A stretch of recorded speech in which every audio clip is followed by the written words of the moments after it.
Boa tarde a todos e bem-vindos a mais uma sessão da Abreu Forward Sessions, a segunda dedicada ao ensino, em parceria com a Associação de Estabelecimentos de Ensino Particular e Cooperativo, a AEP.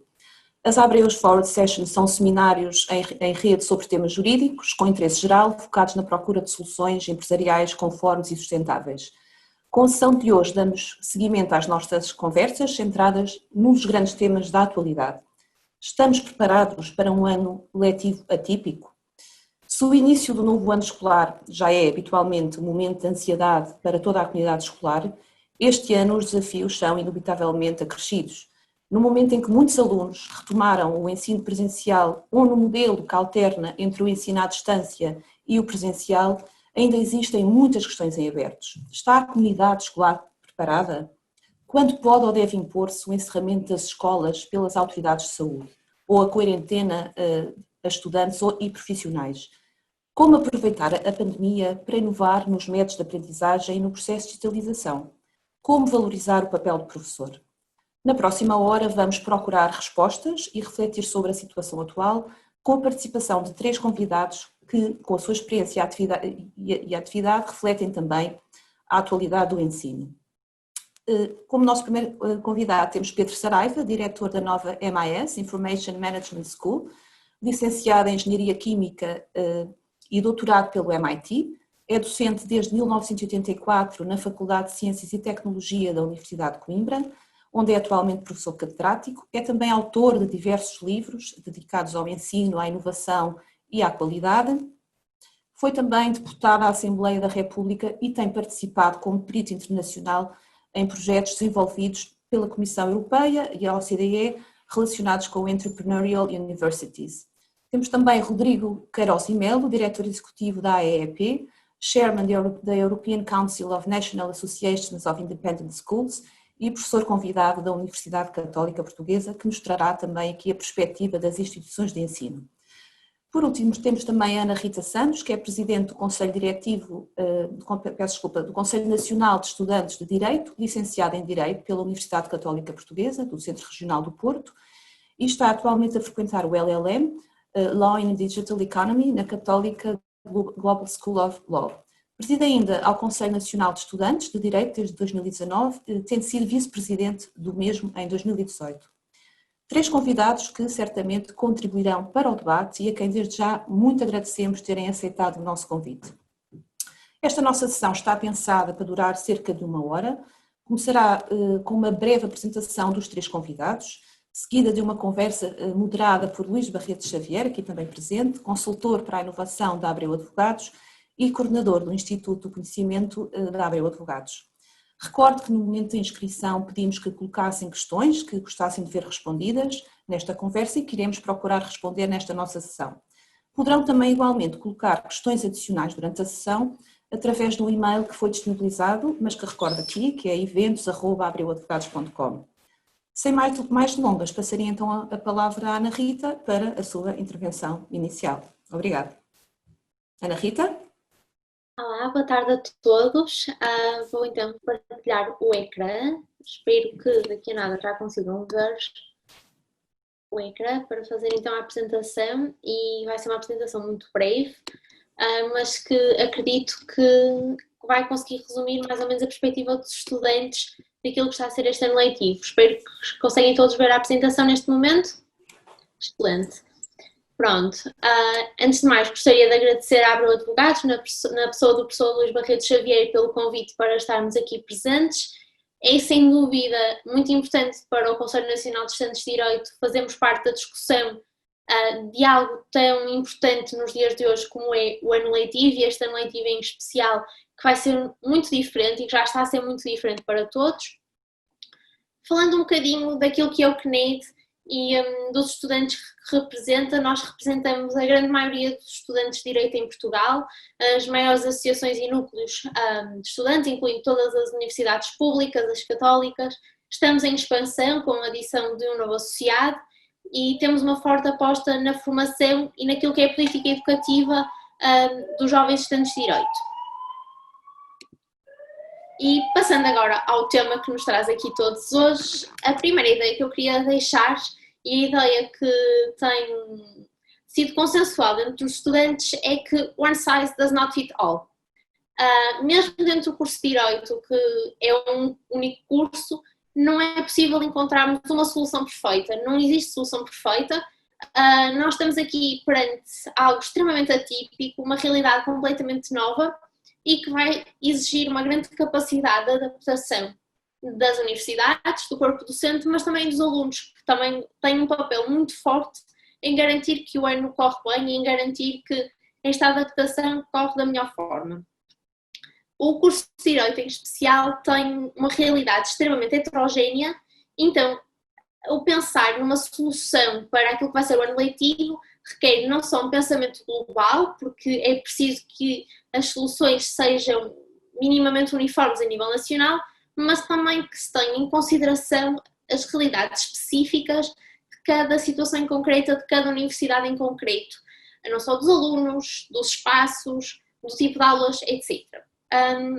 O que eu gostava de começar era por apontar algumas soluções muito positivas na perspectiva dos estudantes e que têm vindo a ser adotadas em Portugal e que acho que refletem muito bem aquilo que é esta necessidade de adaptação e de termos em consideração as especificidades de cada caso.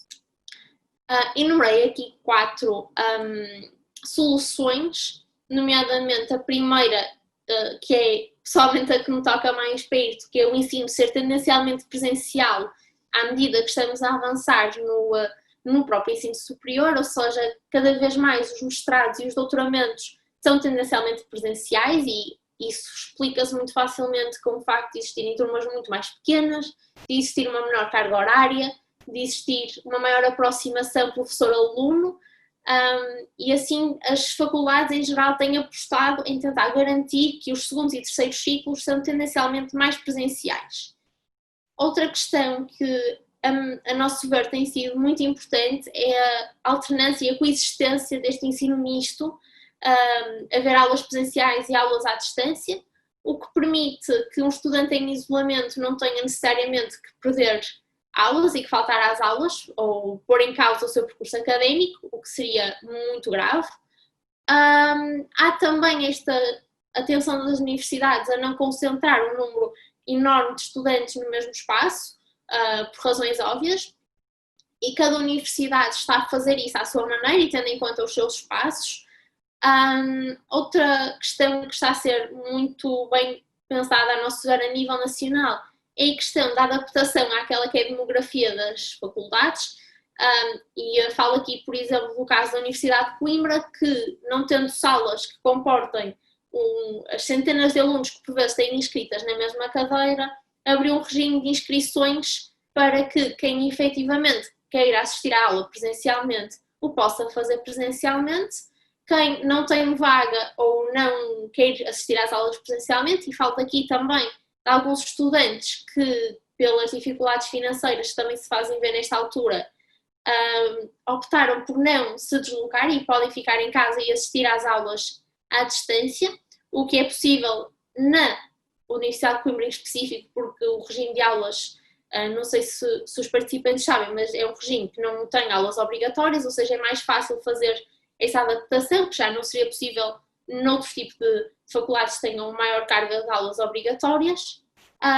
E uma questão muito interessante e muito importante é a questão das soluções híbridas, de diferenciar os regimes para aulas obrigatórias, aulas optativas, diferenciar também os regimes entre as aulas teóricas e práticas, o que é muito importante porque também permite esse desfazamento dos horários e mesmo no caso das teórico-práticas, por exemplo, na Universidade Católica, haver então também esse desfazamento e tentar separar um bocadinho mais para garantir que existe essa componente mais prática e de maior proximidade com o docente, que é muito importante no ensino superior, podermos estar em contacto com o docente e, enquanto aluno, enquanto estudante, acredito que uma das coisas que mais senti falta e que os meus colegas mais sentiram falta durante estes 6 meses foi a falta de contacto com o docente, o não haver tanto aquele espaço no fim da aula para colocar questões, mesmo havendo informalmente no Zoom,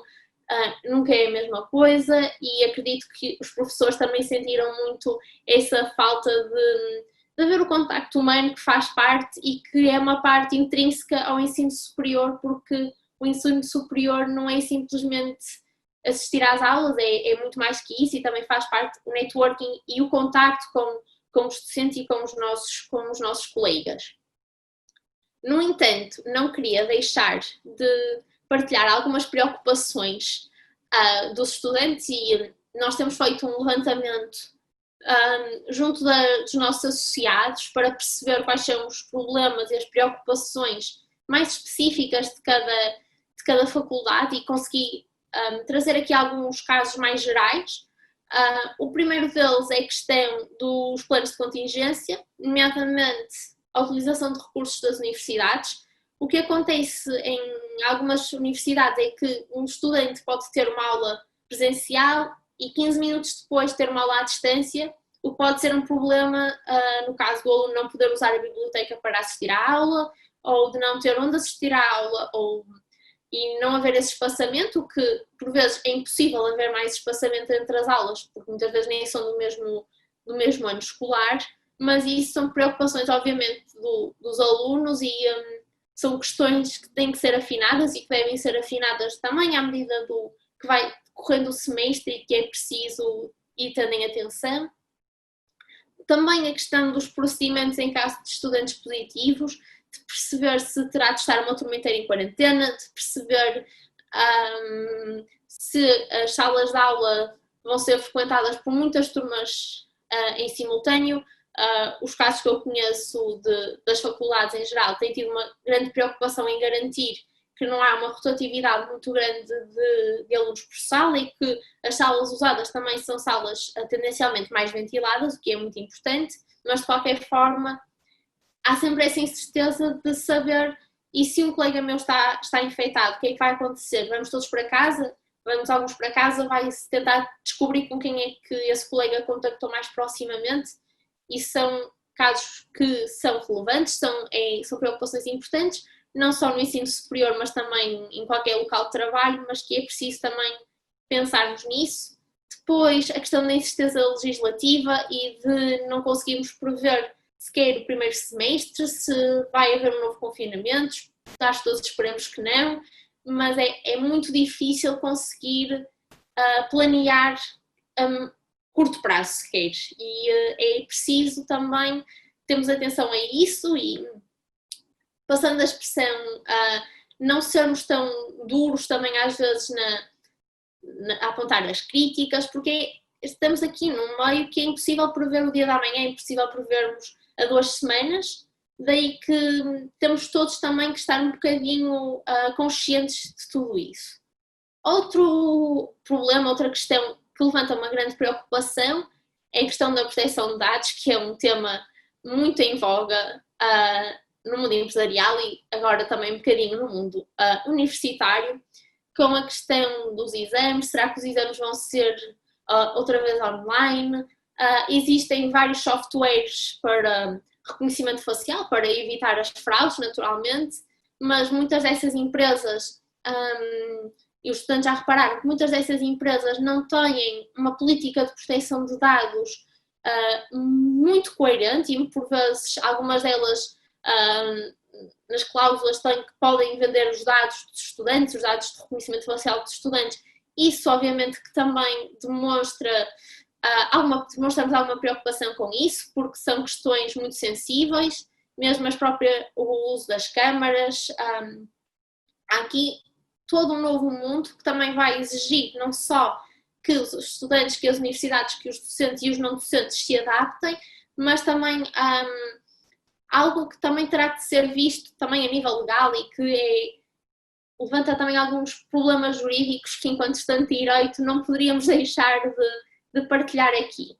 E por fim, a situação financeira e económica, não só o impacto da pandemia nas famílias portuguesas, que muitas delas ficaram muito mais incapacitadas de poder sustentar os filhos no seu ensino superior, e como eu já falei, existem muitos casos de pessoas que optaram por ficar à distância porque não tinham dinheiro para arrendar um apartamento, e também questão das perspectivas de empregabilidade, porque estamos ao pé de uma crise que infelizmente se avizinha grande e obviamente que isso é uma grande preocupação dos estudantes, principalmente dos estudantes mais velhos, de tentar perceber que, apesar de todos estes problemas e todas estas questões agora com o ano letivo e com as faculdades e com os exames e com as aulas, depois também vamos ter uma grande preocupação, que é a questão da empregabilidade e a questão da como é que vai estar a economia daqui a 6 meses, daqui a um ano. No entanto, gostava também de deixar uma mensagem positiva, porque acho que também não podemos ser fatalistas, e gostava de deixar aqui um caso, um good case practice, da atipicidade e do ensino à distância como uma oportunidade também para as universidades e para os estudantes de acederem a conhecimento. E o caso que eu quero aqui deixar é um caso desta aula, desta disciplina, que é Computer Science 50, da Universidade de Harvard, que, para além de ser lecionada em loco nas universidades de Harvard e Yale, nos últimos anos se tornou num TITA do ensino à distância com milhares de alunos em todo o mundo e que fez com que o próprio docente, que é o senhor que podem ver na imagem, tivesse de se adaptar, e as aulas neste momento são dadas com uma câmara em 4K, com ecrãs nos auditórios todos e também se tornou numa oportunidade de pessoas de todo o mundo, eu incluída, podemos frequentar aulas de ciência da computação numa das melhores universidades do mundo a partir do conforto de nossas casas, e isto também é uma oportunidade para as universidades portuguesas, que têm cada vez mais uma forte tendência de internacionalização, também de atraírem talento de todo o mundo, e acho que as universidades também saberão fazer melhor que ninguém. Terminando, gostava de tentar responder à questão colocada no título deste webinar: estamos preparados? E vou responder a esta questão com a citação de um compositor irlandês, o Samuel Lover, que diz que as circunstâncias são os ditadores dos fracos, mas são os instrumentos dos sábios. Eu, neste caso, acredito, e enquanto estudante, acredito que as universidades, os estudantes, os docentes, mais do que muita gente, estão preparados para conseguir navegar nesta incerteza, navegar neste mundo novo e não ver isto como uma fatalidade ou como algo que vai arruinar uma experiência académica ou como algo que vai arruinar uma universidade. Não, isto pode ser uma oportunidade e de certeza que nos está a ensinar muito a todos nós. É um ano atípico, mas também acredito que seja um ano em que as universidades estão a investir em tecnologia, e será a tecnologia que depois, acredito e espero, que terá um retorno a médio e a longo prazo. Os estudantes também estão a investir em si mesmos e acredito, e pelo que eu vi e pelo que pude assistir este ano, houve uma grande frequência de webinars, uma grande frequência de curso online, ou seja, os estudantes, as universidades, e acredito que também vamos, espero que também saiamos com essa ideia sobre as escolas de ensino básico e secundário, estão preparados e não querem ter de lidar com isto como se fosse uma fatalidade ou algo intrinsecamente negativo, e aproveitar, e acredito que tudo isto vai ser um fator de alavancagem para o ensino superior em Portugal. E assim termino a minha apresentação, deixando só um convite também a todos os que desejem continuar a estar a par daquilo que o Conselho Nacional de Estudantes de Direito tem dado a fazer, e vamos continuar a fazer muito, agradecendo mais uma vez à Abreu Advogados e ao professor Luís Barreto Xavier pelo convite, e agora esperar pelas vossas questões. Obrigada. Muito obrigada, Ana Rita, pela sua intervenção. Eu passaria então agora a palavra ao Rodrigo Queiroz e Melo para a sua intervenção. Rodrigo? Sim.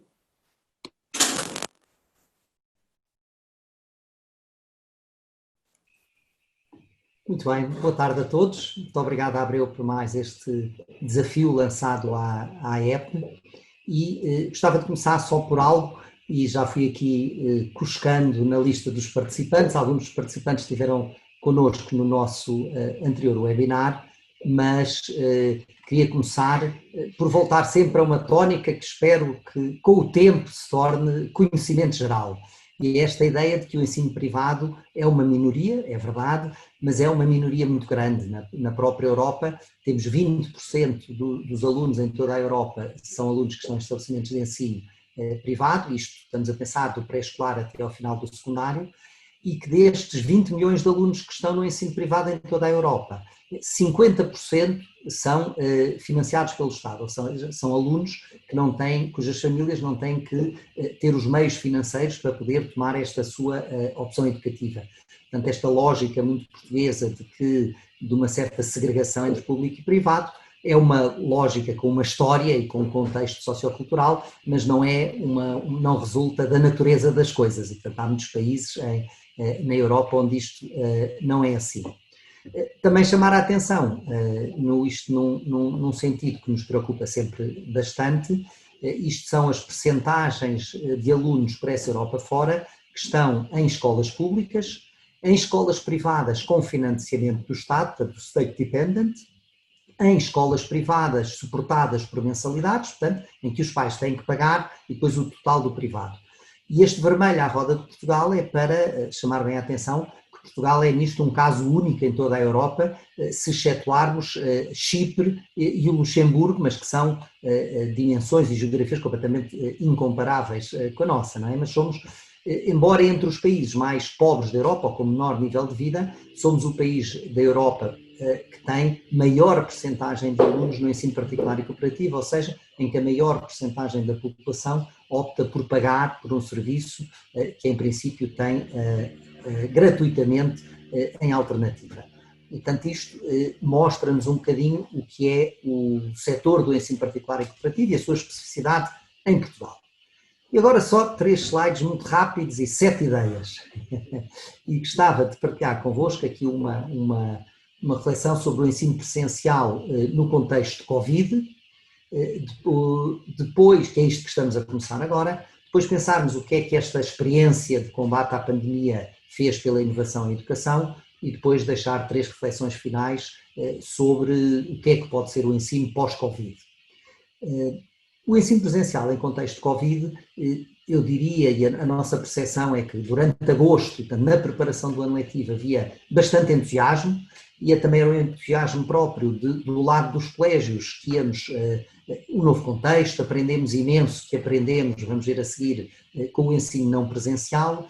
Estávamos entusiasmados por poder voltar a receber os alunos estavam entusiasmados por voltar a ir à escola. Isto imagino que no superior tenha sido o mesmo, mas de repente a dura realidade da máscara, da bolha, do não podermos fazer isto, não podemos fazer aquilo, começou e em muito pouco tempo tudo isto se apoderou um bocadinho das pessoas. Portanto, eu diria que um certo otimismo e uma ansiedade positiva que existia se começou a volatilizar. Porque o ensino presencial em contexto de Covid, o que nós vivemos hoje é o que melhor descreve aquele acrónimo que nos últimos 10 anos tem vindo muito à baila do mundo VUCA, volátil, incerto, complexo e ambíguo, mas aqui chamando a atenção que em tempo, em contexto escolar, em contexto de crianças e jovens, a volatilidade, a incerteza, a complexidade e a ambiguidade não são bons conselheiros. Portanto, eu diria que há aqui desafios que no ensino superior fazem sentido e são desafios positivos. Quando falamos de crianças a partir dos 4 anos, precisam de estrutura, precisam de rotinas, precisam de contacto humano, precisam de ver a cara toda. Portanto, há aqui todo um contexto que faz com que uma certa ansiedade e um certo medo que se começou a apoderar, especialmente dos pais, eu diria, que são transmitidos aos filhos, e tanto todo este contexto VUCA em que estamos a funcionar nas escolas tem um peso humano, tem um peso no desenvolvimento humano que nos parece que temos que estar atentos. Agora, dito isto, e tudo isto são questões também um bocadinho jurídicas, nós aqui o modo de aprender e ensinar em contexto de Covid é muito simples. Máscaras e bolhas, as ditas bolhas, planos de contingência em todos os estabelecimentos de ensino, por um lado, planos de contingência pedagógicos para, dentro do próprio estabelecimento de ensino, ser muito claro o que é que temos que fazer em menos de 24 horas, quando for sinalizado o caso, ou quando for suspenso uma turma, ou 2 ou 3, e também planos de contingência que eu chamei administrativos. E, portanto, quando sucede isto, a quem é que falamos, qual é o delegado de saúde, o que é que acontece, como é que se vai para a zona de isolamento, enfim, tudo isto tem que estar descrito nos planos de contingência. Um papel fundamental que até hoje não existia, eram personagens que eu atrever-me a dizer que a maior parte dos estabelecimentos de ensino nem conheciam o delegado de saúde, e portanto é muito curioso, de repente, usando aqui um plebeísmo, andamos todos a toque de caixa do que pensa o senhor delegado ou a senhora delegada de saúde, e que não é mau, é o contexto em que estamos, mas é uma novidade interessante, eu atrever-me a dizer que os delegados de saúde têm hoje sobre as escolas mais poder do que alguma vez algum ministro da Educação teve, o que é uma circunstância bastante nova.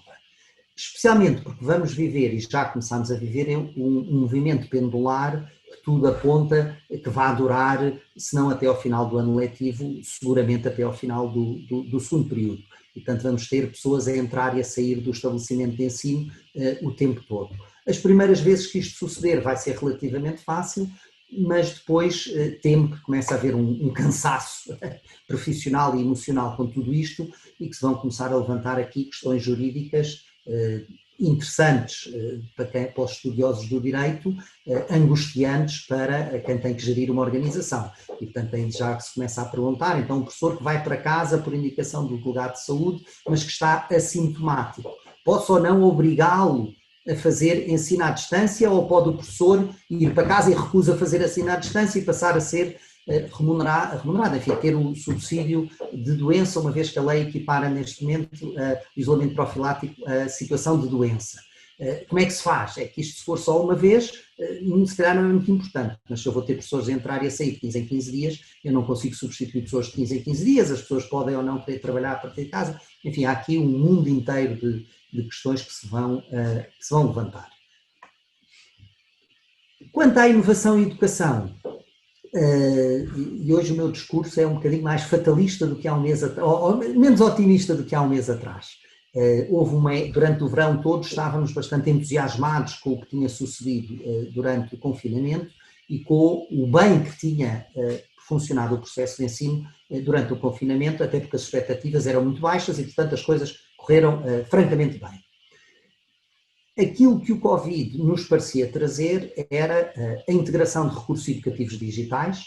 Portanto, de repente começámos a ver todos os colégios não só a recorrer a plataformas de sistemas de gestão de aprendizagens, ditas plataformas, mas também a recursos a vídeos, a compêndios, a manuais digitais, ao YouTube, enfim. Isto foi integrado muito rapidamente no processo de ensino-aprendizagem. A pergunta é se isto chegou mesmo a ser uma integração. Que foram usados, mas chegaram a ser integrados no processo, e agora que voltámos ao ensino presencial, continua, porque se os recursos educativos digitais foram integrados no processo, então, quando voltamos ao presencial, eles deveriam continuar lá, ainda que de outra forma. Vamos ver, embora em muitos casos, infelizmente, o que vemos é um retorno puro e duro ao ensino presencial típico que se ia fazendo. Em alguns casos ainda se mantém a plataforma de comunicação como um espaço para pôr e tirar documentos para os alunos, mas aquilo que era a nossa expectativa é que esta integração digital tivesse sido mais profunda e que as pessoas tivessem percebido as suas vantagens e, portanto, o mantivessem no pós-ensino não presencial. Houve aqui outra questão muito curiosa que chamámos nova coerência curricular, que era o facto de, tendo uma turma inteira de jovens de 13 anos à distância através do Zoom ou do Meet ou o que seja, os professores tiveram que se encontrar todos antes e decidir o que é que iam fazer com eles, porque cada um a dar a sua aula, aquilo ia correr mal de certeza, como toda a gente preveria. Portanto, houve muita articulação e, acima de tudo, houve muita procura da não repetição. E, portanto, se eu faço isto a geografia, tu já aproveitaste para a história, não vais fazer tudo outra vez, e a matemática aproveita o exemplo do português, enfim. Portanto, esta articulação dava coerência à narrativa, que no fundo, que nós quando educamos o que passamos é uma narrativa intelectual. Queremos compreender, e era interessante que isto não tivesse sido só com a matéria do terceiro período, chamemos assim, metade do segundo, e que fosse uma nova forma de estar na abordagem.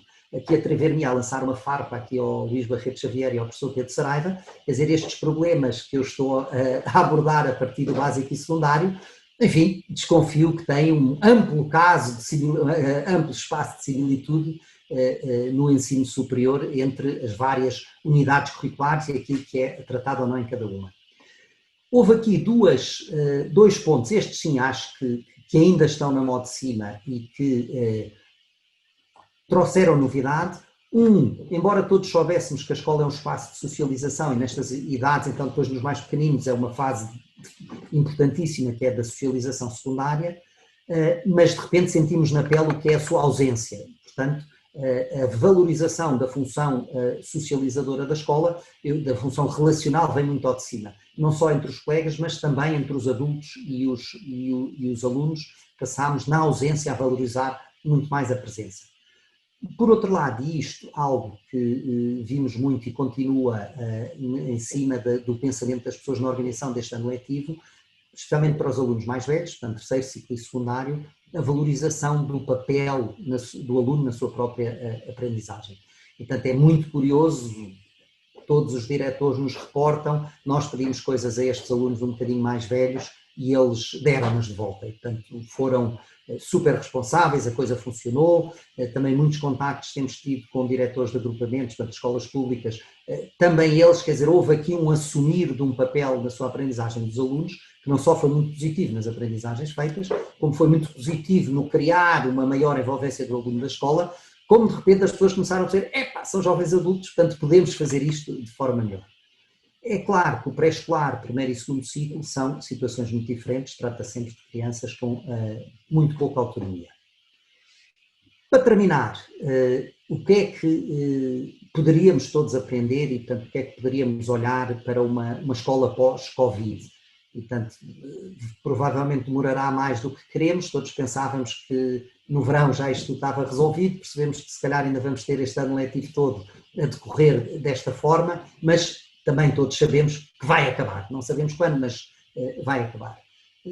Gostaria que estes 4 pontos ficassem e não se deitasse fora. Portanto, a escola a que chamámos no webinar anterior, uma escola transparente, deixa de ser transparente quando estamos no regime presencial, mas que se torna uma escola muito mais aberta. E, portanto, uma flexibilidade no tempo, no espaço e no próprio currículo demonstrou ser possível. Aliás, é muito curioso quando nós vamos ver os resultados dos exames nacionais que ocorreram em julho.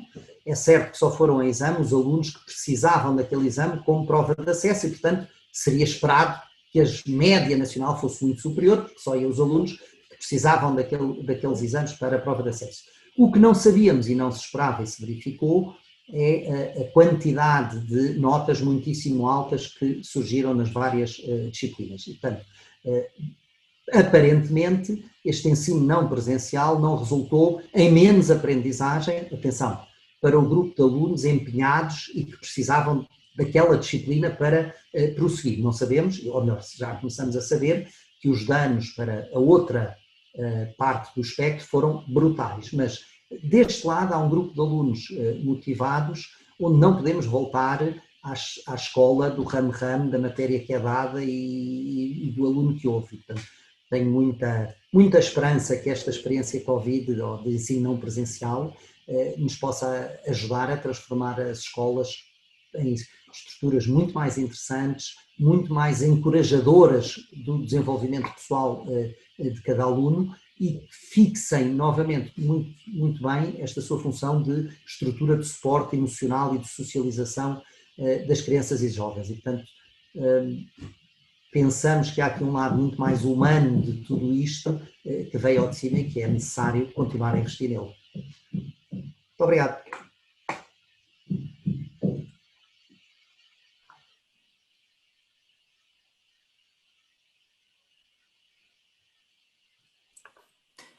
Muito obrigada, Rodrigo.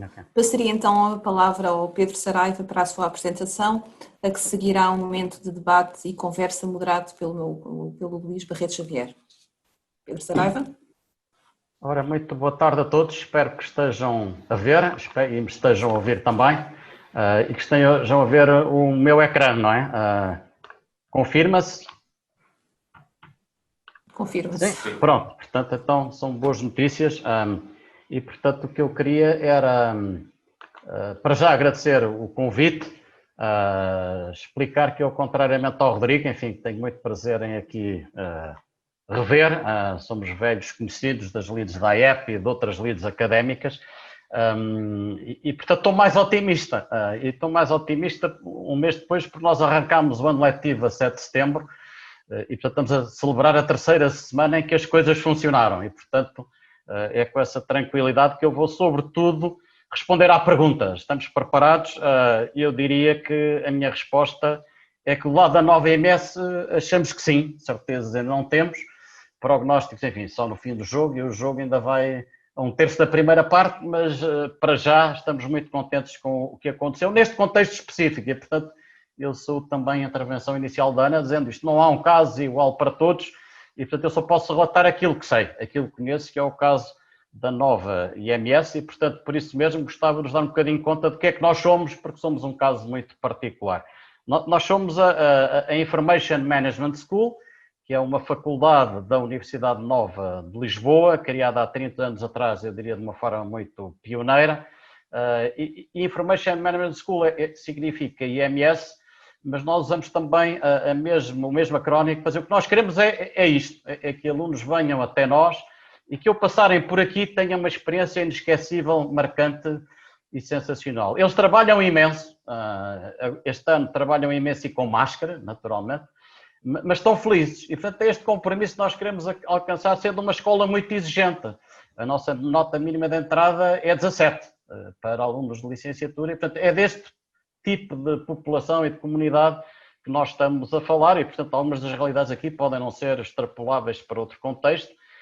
E depois a nossa função é muito bem definida. From Data to Value é a nossa assinatura estratégica. Portanto, só queremos fazer disto queremos fazer muito bem, queremos ser dos melhores do mundo, e em alguns casos achamos que estamos entre os melhores do mundo no ensino, na investigação e na prestação de serviços, no que toca a converter dados, que é a nossa matéria-prima, em valor. E valor não é só valor económico, é valor social. Enfim, a pandemia tem mostrado que bom tratamento de dados salva vidas, não é? E nós estamos a gerir mal alguns dados. Nós temos aqui projetos de investigação que mostram isso à evidência, com a fragilidade das bases de dados, por exemplo, com as quais estamos a lidar para tomar decisões de política pública. E, portanto, quando olhamos para isto, parece pouco, mas é tudo. Nós temos, por exemplo, cursos com muito orgulho com a Faculdade de Direito, porque hoje em dia Data Science and Analytics tem tudo a ver com advocacia, tem tudo a ver com direito, e, portanto, tem tudo a ver com saúde, tem tudo a ver com o mundo financeiro, tem tudo a ver com o mundo industrial. Portanto, é este tipo de escola que eu posso, enfim, testemunhar no modo como temos trabalhado. Somos uma escola também muito internacional, por isso é que vem muita da nossa informação em inglês, porque temos 2.500 alunos, um em cada 4 ou em cada 5 vêm de 80 países diferentes, e cobrimos um espectro muito alargado que vai desde a licenciatura até ao doutoramento, e todos os graus estão internacionalizados.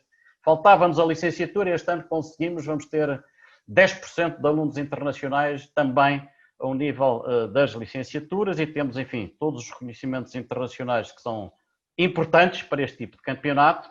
E, portanto, é neste contexto que nós tínhamos um plano de atividades fabuloso, e de março para cá a realidade é outra. E, portanto, temos de ter a agilidade para perceber.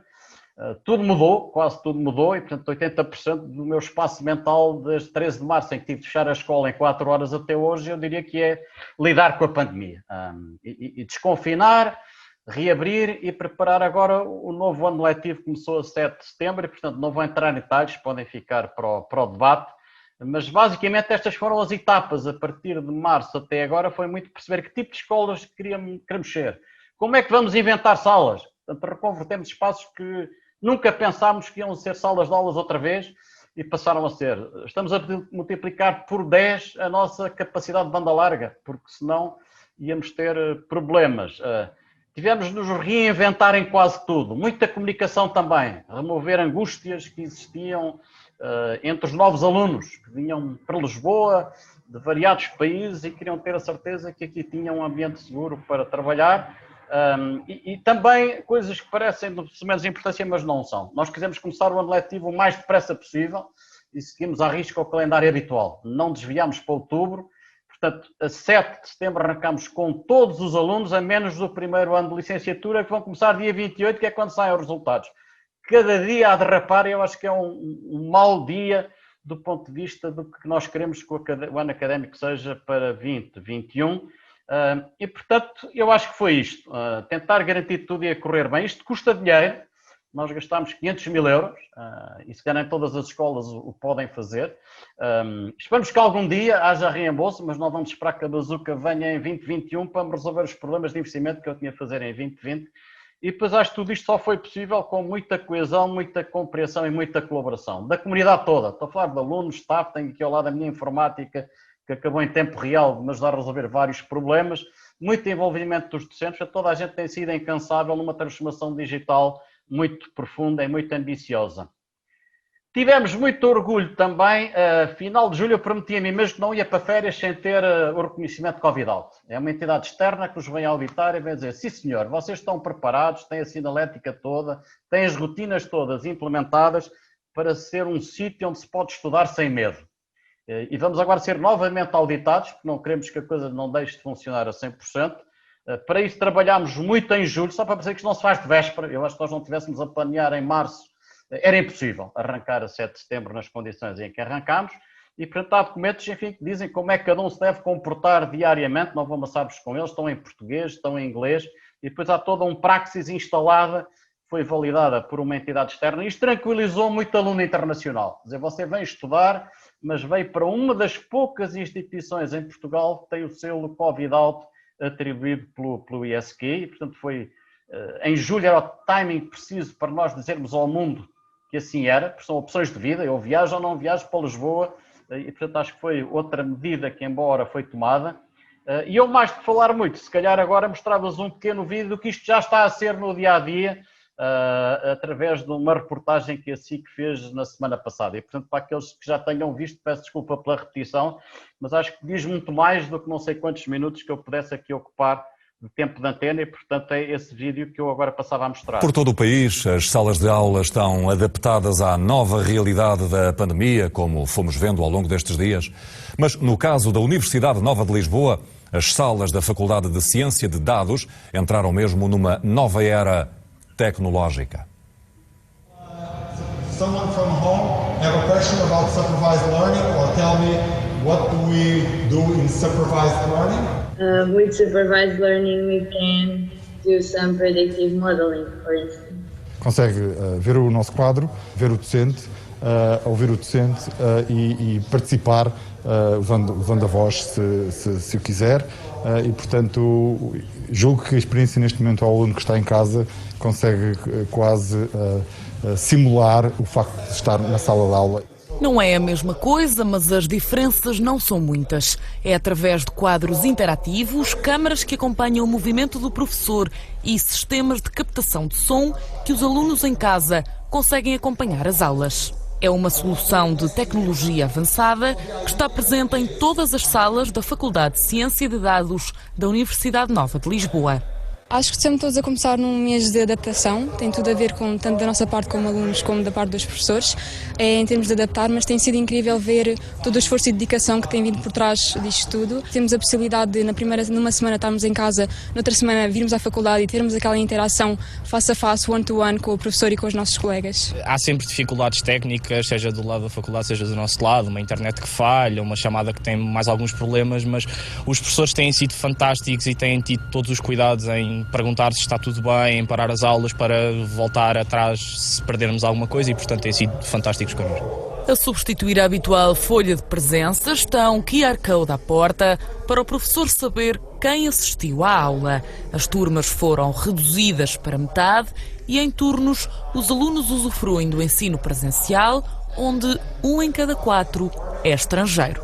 A solução para convergirmos foi esta: um ensino presencial rotativo, em que os alunos numa semana estão fisicamente aqui no campus e na semana que segue irão trocar com os seus colegas, ficando em casa, mas por via das salas de aula inteligentes, que permitem que quando eu estou em casa sinta que estou na sala. Eu posso ser visto, posso participar na sala e, portanto, há um padrão de interatividade que não é exatamente o mesmo do ensino presencial, mas é a aproximação possível que as novas tecnologias permitem ter Um investimento que, no total, custou à faculdade mais de 500 mil euros.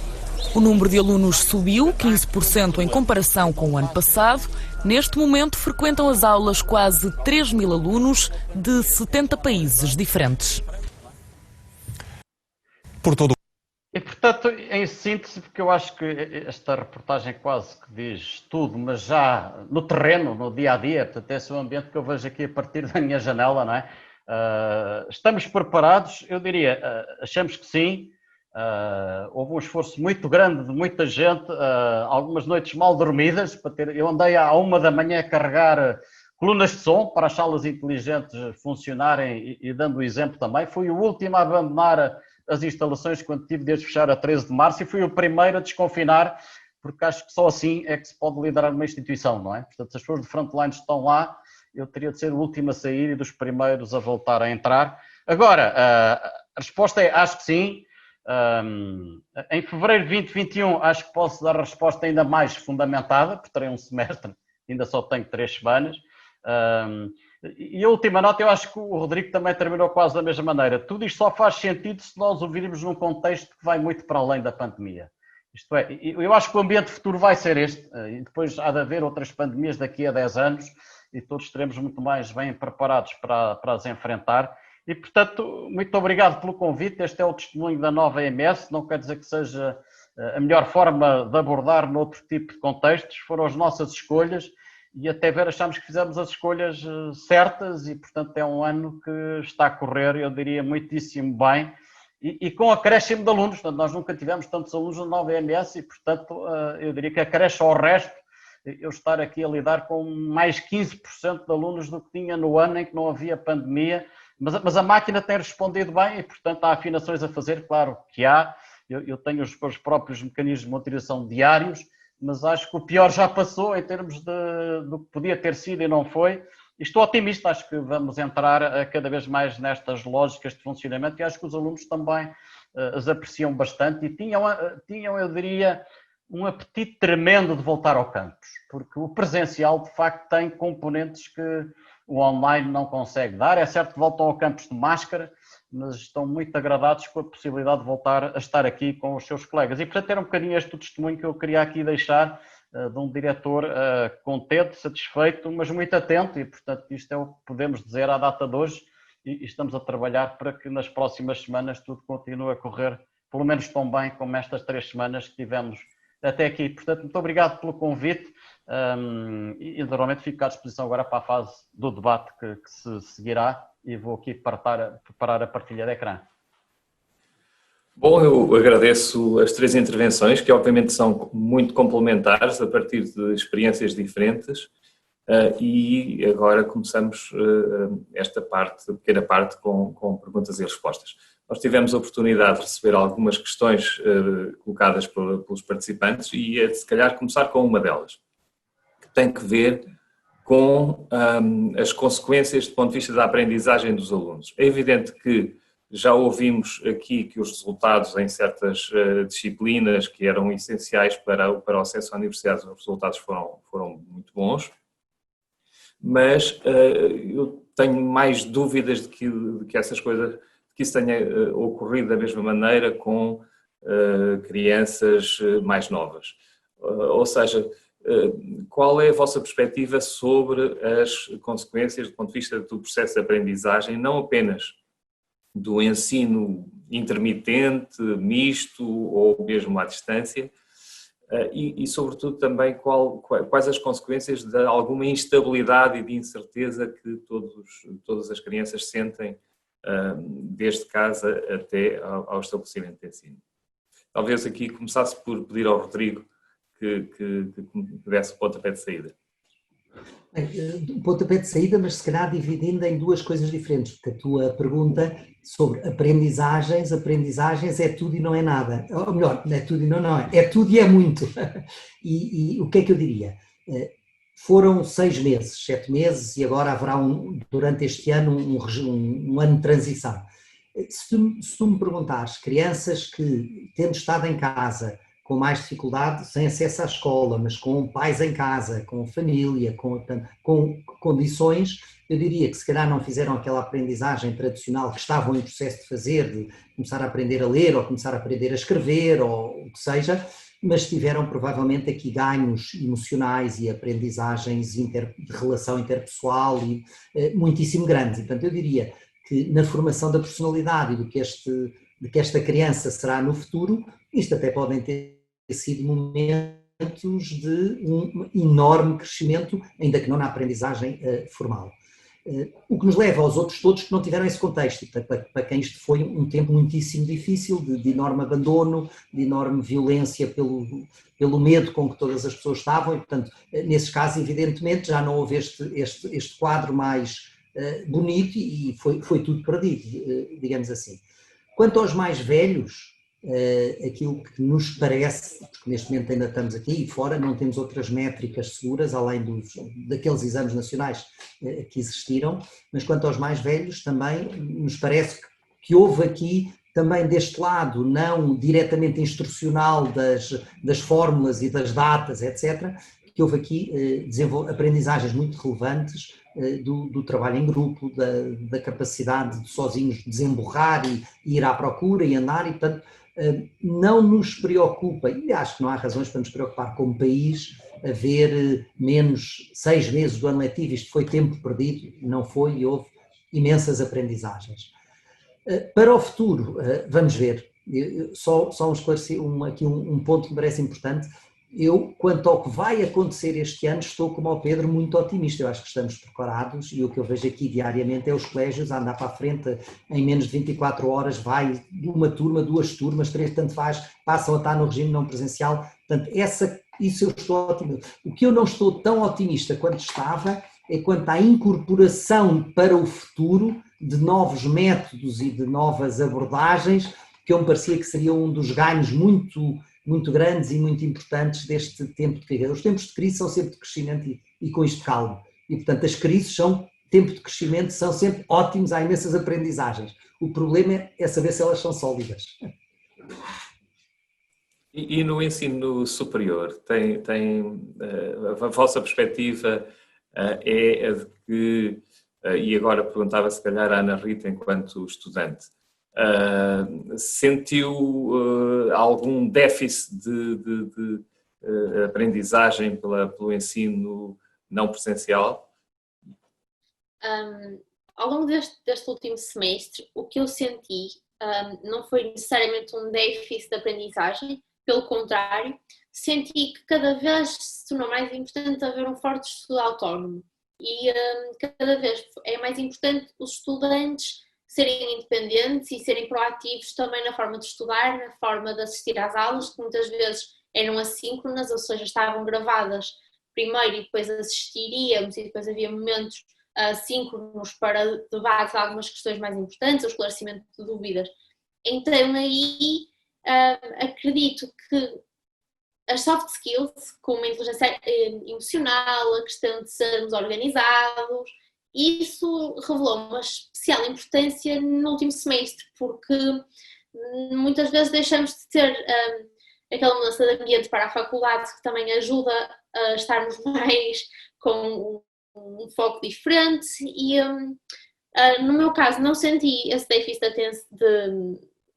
de aprendizagem, de capacidade de atenção, senti uma maior necessidade de ser independente e autónoma e proativa, e pelo contacto com os meus colegas foi muito isso que foi sentido, que precisávamos de muito mais tempo e de muito mais organização e proatividade para aprender, porque não digo que tenhamos aprendido menos, mas precisamos de mais tempo e se calhar de um bocadinho mais tempo em frente ao computador, em frente a um livro, para tentar reter o mesmo que se calhar numa aula presencial retíamos mais facilmente, porque quer queiramos, quer não, o modelo presencial é diferente e é o modelo de excelência do ensino.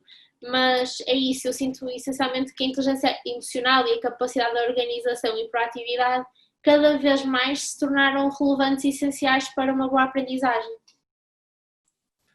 Pedro Saraiva. Não, eu concordo com a Rita, queria aqui dar um bocadinho o nosso testemunho também. Enfim, mas a nossa quebra não foi tão longa. O nosso calendário escolar, eu diria, tendo tido de migrar para online em meados de março, basicamente estamos a dar 2 meses e meio de gente que já tinha estado em presencial. Isso acho que faz toda a diferença do mundo e por isso é que eu acho que teria sido diferente se as pessoas não se tivessem conhecido, não fizessem as suas dinâmicas de grupo. Acho que a coisa não teria decorrido tão bem.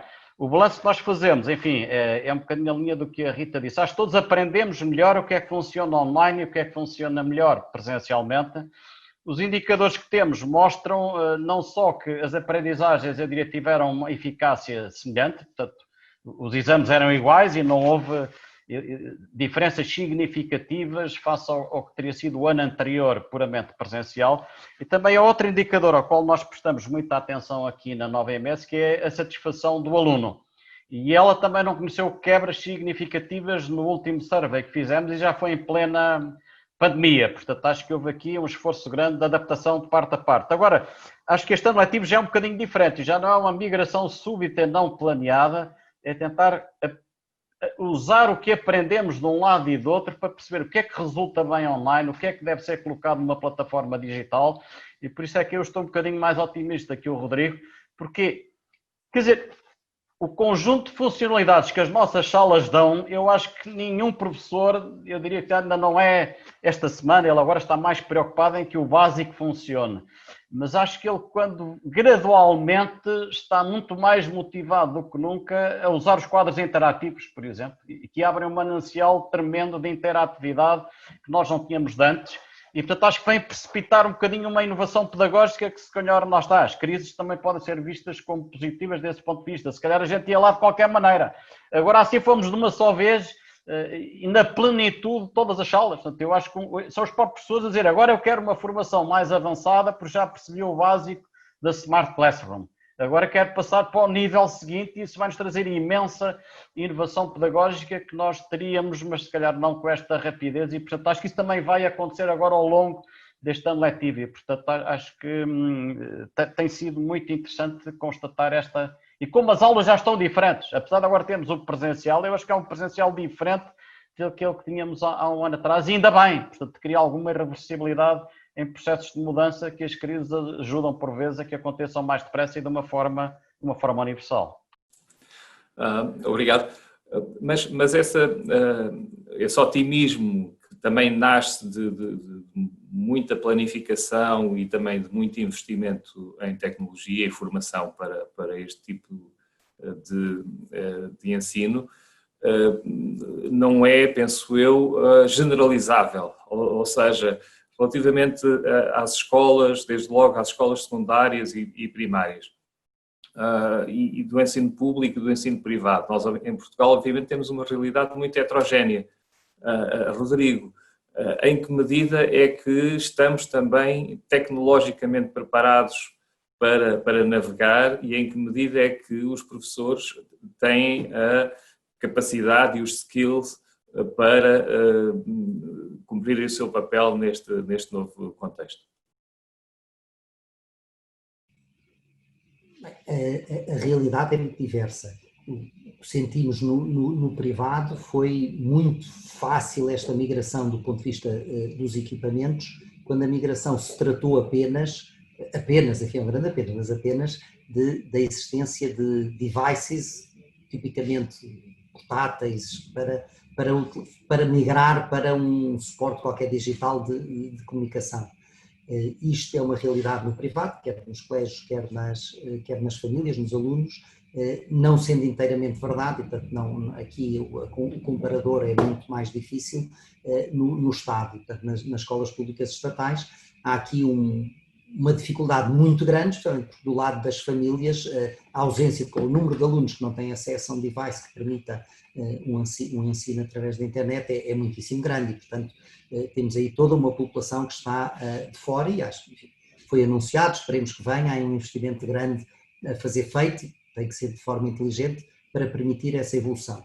Do ponto de vista da capacitação das pessoas, o que nós sentimos e que os colégios nos transmitiram durante estes meses nem foi esse o maior problema. E, portanto, a capacidade das pessoas depois aprenderem onde é que clicam para conseguir avançar, isso foi algo com 3 telefonemas, 4. Eu não confesso que sou pouco adepto do peditório, do falta-lhes formação, e por isso é que as coisas não acontecem. As coisas não acontecem porque não há incentivos a que as coisas aconteçam. Aqui havia um enorme incentivo, ou estou online a fazer com os meus alunos, ou não estou, e as pessoas passaram a estar online. O que, aí sim, aí eventualmente a formação, porque aí exige não só uma atitude e uma planificação, mas um exercício profissional muito diferente, são as consequências de passar a ter aulas online. E, portanto, passar a estar online, dando a aula, portanto, dizendo a matéria e de vez em quando fazendo umas perguntas, acho que não vejo dificuldade nenhuma, é muito rápido e muito fácil. Agora, aproveitar a possibilidade do mundo digital para ter pequenos recursos educativos digitais a que os alunos podem recorrer mais tarde, ter pequenos explicadores de determinadas partes da matéria a que o aluno que não percebeu pode voltar atrás sem estar a incomodar todos. Há aqui o tornar-se muito mais flexível, o tempo e o acesso às coisas que foram ditas ou mostradas ou experienciadas é a grande vantagem do digital, é para podermos ir ao encontro das necessidades de cada aluno em cada momento.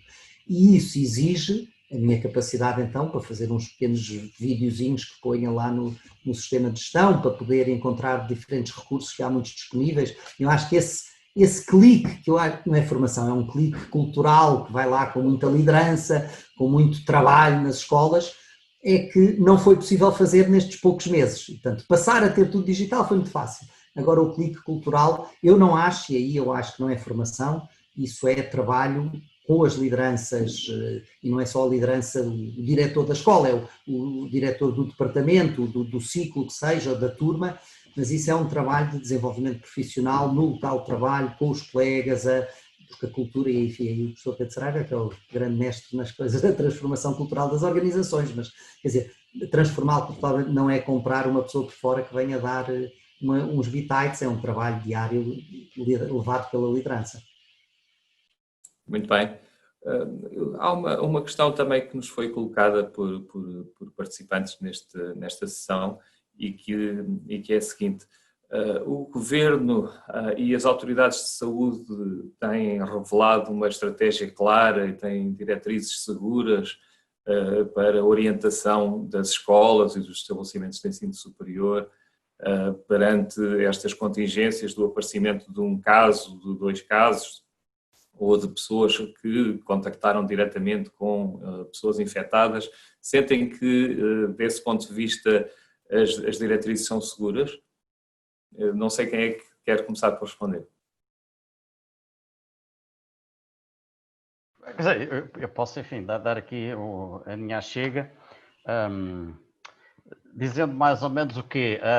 Eu acho que há diretrizes que são claras, acho que há diretrizes que chegam tarde, convém, quer dizer, eu tenho que começar a planear o meu ano, eu como recruto mundialmente, eu estou a recrutar alunos em janeiro, e precisava de alguma clareza sobre o que é que eu tinha para lhes oferecer em setembro, e portanto questões como, por exemplo, qual é o distanciamento entre alunos, não é? Conduzem opções de gestão diferentes, e nós acabamos por ir sempre para além do que a lei exige, por exemplo, depois, mais tarde, vai-se a perceber que era 1 metro, nós aqui planeámos com 1,5 metro, se calhar ainda bem, pronto, reduzimos a capacidade, mas simplesmente isto é a diferença entre eu usar 1/3 da minha capacidade ou metade da capacidade. Eu sou engenheiro, não é? Portanto, eu olho para isto um bocadinho como uma unidade que tem uma capacidade instalada e parece uma coisa de menos importância. Não é? Portanto, eu estou a usar 1/3 da minha capacidade conscientemente. Estamos todos mais seguros, estamos a ir para além do que é a recomendação, mas a verdade é que à data em que eu fiz o planeamento ninguém podia adivinhar se era 1 metro ou, em alguns casos, é se for possível, que é uma definição um bocadinho difusa do mundo das possibilidades e das impossibilidades. Em alguns casos eu acho que convinha ser um bocadinho mais preciso nos termos.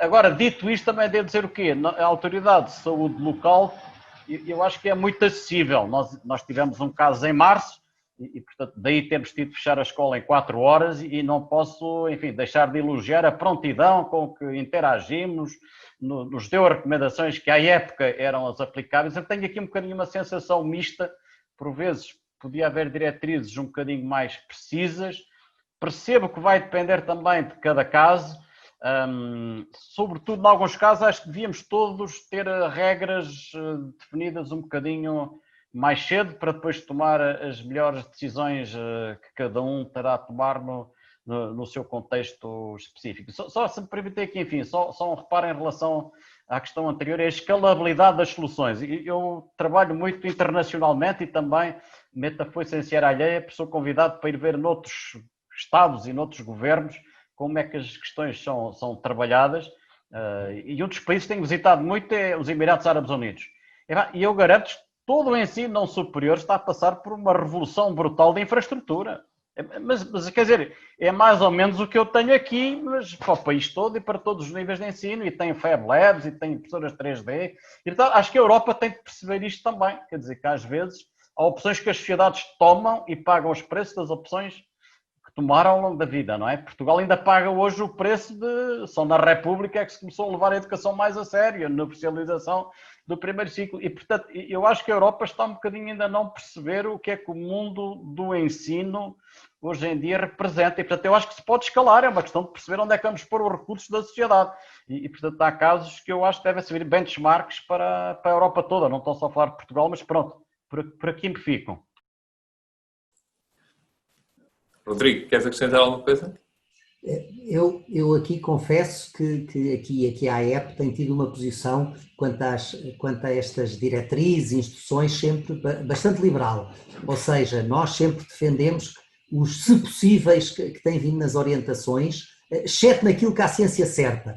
E o que nos tem vindo a demonstrar este evoluir é que a ciência certa não é muito certa, enfim, não temos dados, ou estão a ser maltratados, ou como dizia o Pedro Saraiva, é aqui umas notícias que eu já tinha visto, estamos todos a tirar conclusões com umas bases de dados que aparentemente não servem, embora alguns dos investigadores que publicam conclusões dizem, mas se os dados são maus eu não tenho nada a ver com isso, a minha matemática é boa, portanto o garbage in, garbage out, falharam a lição. Mas, portanto, nesse sentido, parece-nos que foi bom, e vimos com bons olhos, deixar muita liberdade a cada instituição para se organizar, para encontrar as melhores formas, dentro daquelas regras fundamentais e inultrapassáveis da higiene respiratória, da higiene das mãos, da higiene dos espaços, das máscaras e do distanciamento social possível.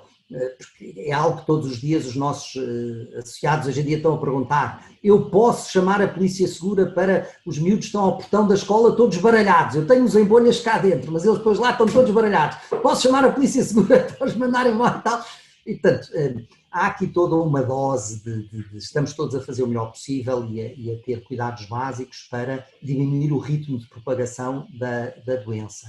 Mas só o facto de vivermos em sociedade com uma doença que se propaga muito e que nós não sabemos como a combater, leva a que nos parece que deve haver alguma calma e bom senso, portanto estamos todos um bocadinho a fazer os possíveis para criar segurança, embora todos saibamos que não é se, é quando, não é? Portanto, nesse sentido parece-me que as recomendações que têm saído são ótimas, na medida em que dizem se possível.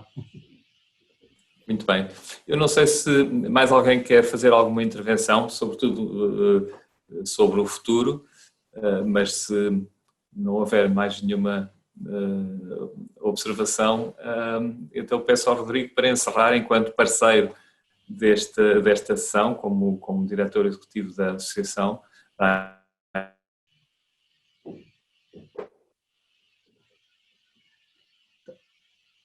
Muito obrigado, Luís, muito obrigado à Ana Rita e ao Pedro Saraiva por terem aceito participar neste webinar. A sessão foi extremamente interessante. Obrigado a todos por terem interessado, Ana Rita, Pedro Saraiva, obrigado à Abreu Advogados por ter estas boas ideias. Não há dúvida que algo já fica de tudo isto, que é a quantidade de webinars, trocas de impressões que vamos tendo, que vamos fazendo, são absolutamente fundamentais. A terminar e na linha daquilo que eu dizia a pedaço, é muito curioso que tivemos vários associados na época, depois nos vieram fazer perguntas a propósito do outro webinar, mas foram ver online, ficando gravado e disponível. E eu acho que este é uma coisa muito simples, mas que é muito o futuro do conhecimento, quer dizer, é todos aproveitarmos a possibilidade de, ao seu ritmo, no seu tempo, quando podem, as pessoas poderem ir buscar informação e tantas coisas sérias ficarem online para que as pessoas possam ter acesso, é a melhor forma de se combater que as coisas não sérias sejam as únicas que têm visibilidade. uma palavra também final e um desafio à Abreu Advogados, que é um dia destes fazer-se um webinar, um próximo webinar, sobre uma questão muito relevante para o ensino, mas não só para o ensino, e que está subjacente às nossas preocupações todas. E essa tem sido talvez uma das mais difíceis de gerir, que é a questão do Regulamento Geral de Proteção de Dados em ambiente Covid-19. E, portanto, não falámos aqui sobre todas as resistências que levantam às vezes alguns profissionais, alguns pais, sobre estas questões do online e da possibilidade. Eu estava a ver a sala do professor Pedro Saraiva e estava a pensar, isto em 2 ou 3 estabelecimentos de ensino que eu conheço, já estavam os pais todos advogados em tribunal, porque os filhos estão todos na net, com as caras e tal, e, portanto, até que eu acho que até o teste ao que significa a proteção de dados, o que é que são dados pessoais e quais são os limites, esta crise posterior ao RGPD veio colocar em crise as próprias soluções do RGPD e, portanto, até acho que era uma discussão interessante. Da nossa parte, desafio aceito. Então, muito obrigado a todos. Obrigado. Boa noite. Boa tarde. Obrigado. Obrigada, boa tarde. Obrigada.